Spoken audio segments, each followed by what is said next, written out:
இயேசு கிறிஸ்து பேசுகிற சத்தத்தை நாம் பிரித்து அறிகிறவர்களாக காணப்பட வேண்டும். ஆண்டவராகிய மணவாளன் எருசலேமின் குமாரத்திகளிடத்தில் பேசுகிறார். எனக்கு பிரியமானவளுக்கு மனதாக மட்டும் அவளை நீங்கள் விழிக்கவும் அவளை எழுப்பவும் கூடாதென்று வெளிமானின் மேலும் வெளியின் மறையின் மேலும் உங்களுக்கு ஆணையிடுகிறேன் என்று ஆண்டவர் சொல்லுகிறார். அந்த ஆணையிடுகிற சத்தத்தை மணவாட்டி சபை கேட்டு விழித்துக் கொண்டது.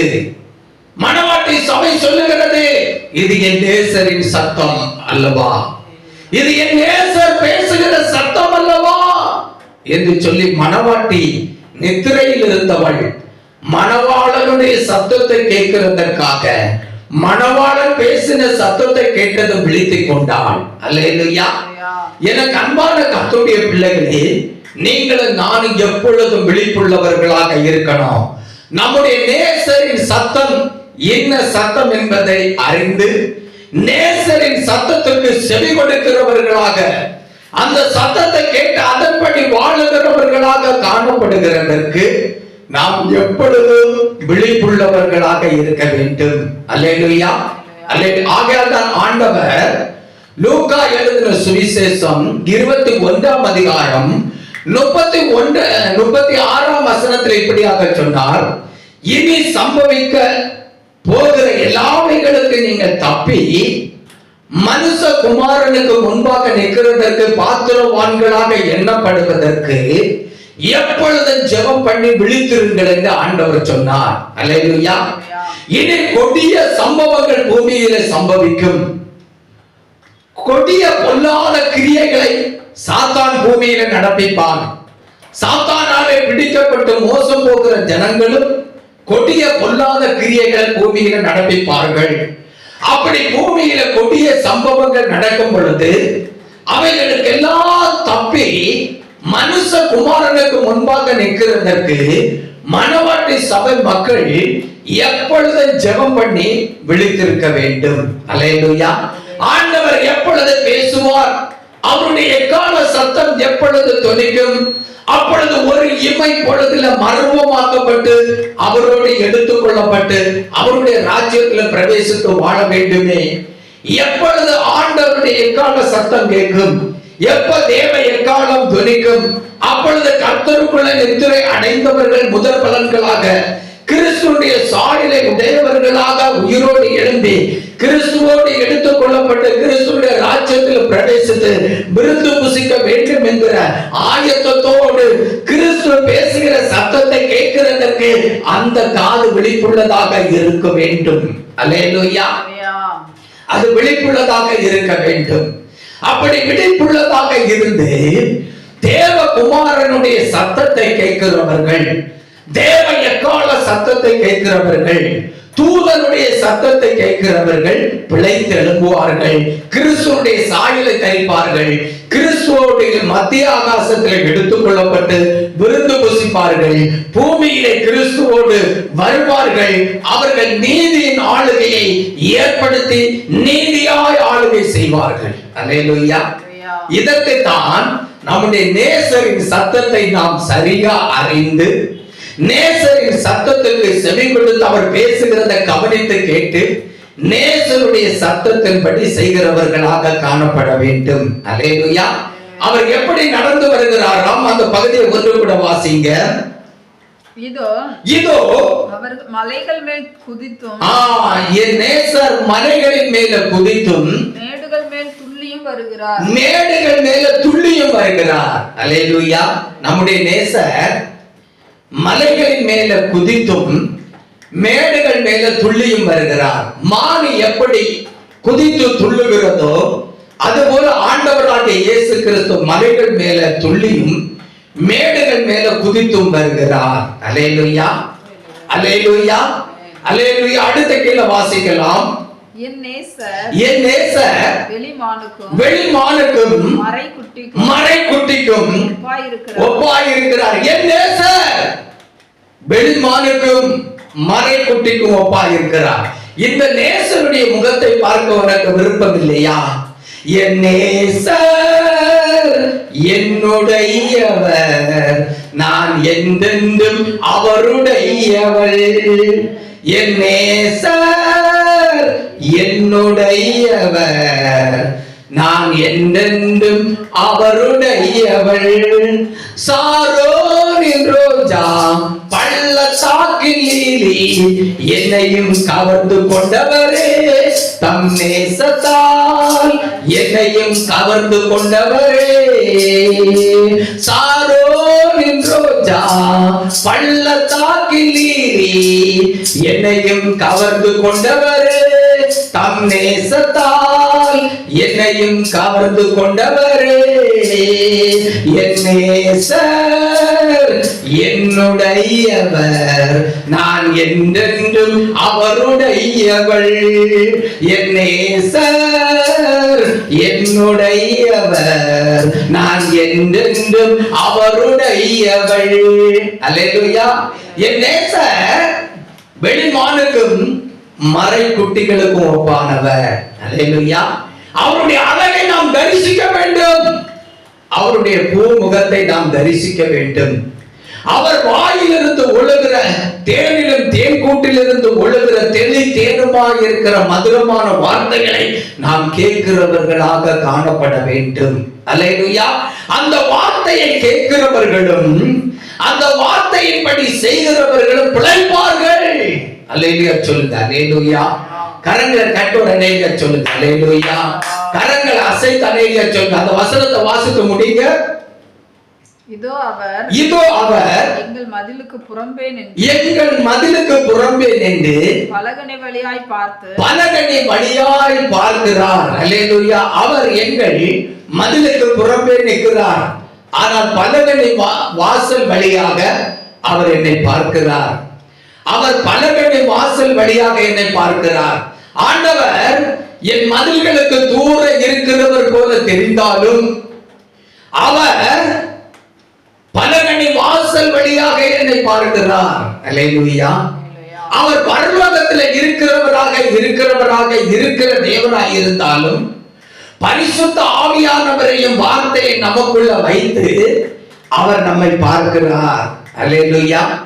எப்பொழுதும் மணவாளனாக இயேசு நம்முடைய இரட்சகராகிய தேவன் எப்பொழுது நம்மை பார்த்து கொண்டே இருக்கிறார். நாம் நினைக்கிறோம் அவர் நம்முடைய மதில்களுக்கு தூரமாக இருக்கிறார் என்று.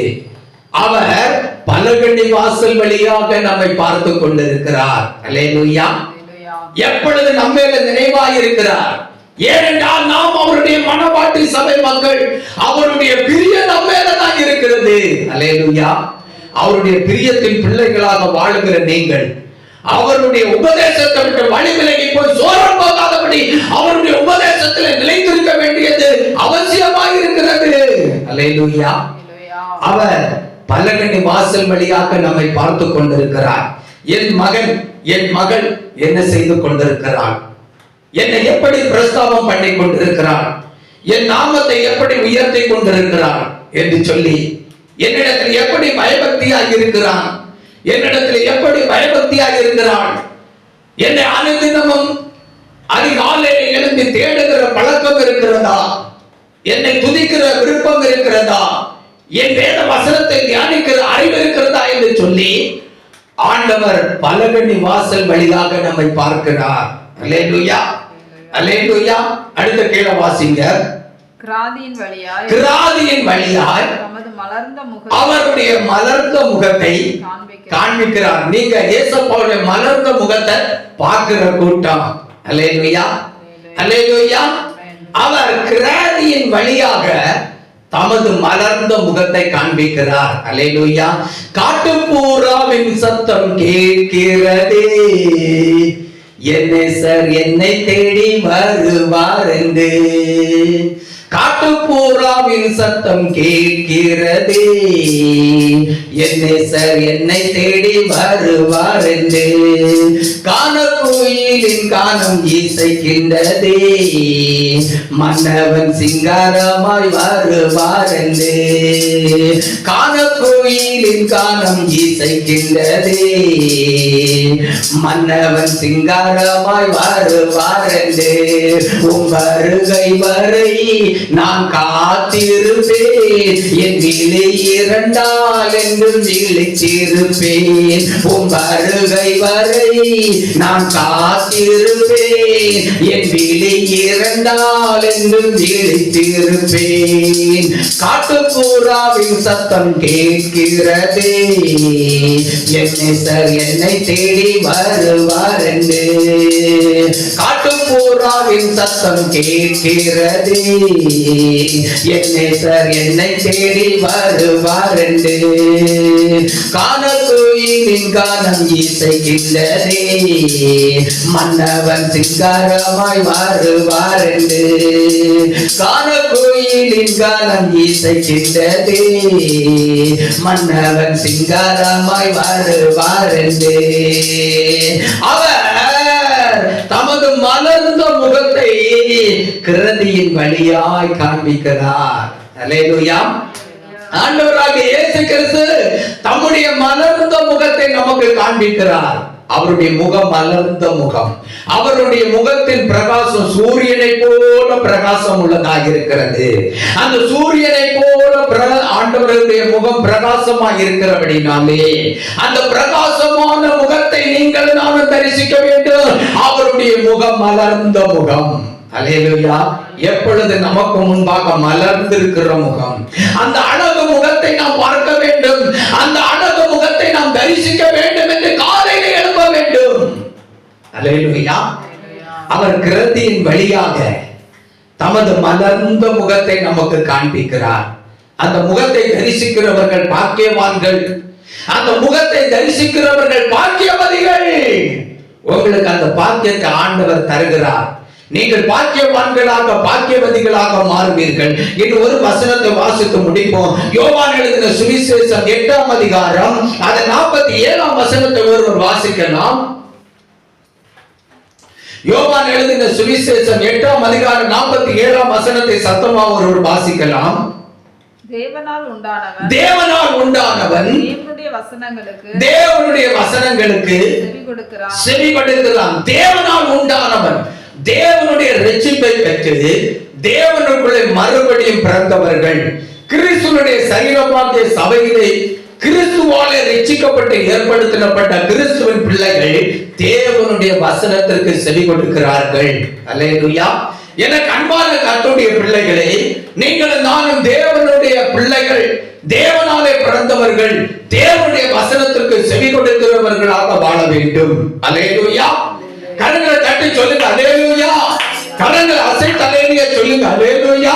இன்னைக்கு அநேகர் கர்த்தருடைய சபையில வருகிறார்கள், ஆனா கர்த்தருடைய வசனத்திற்கு செவி கொடுக்க விருப்பம் இல்லாமல் வாழுகிறார்கள். காரணம் என்ன?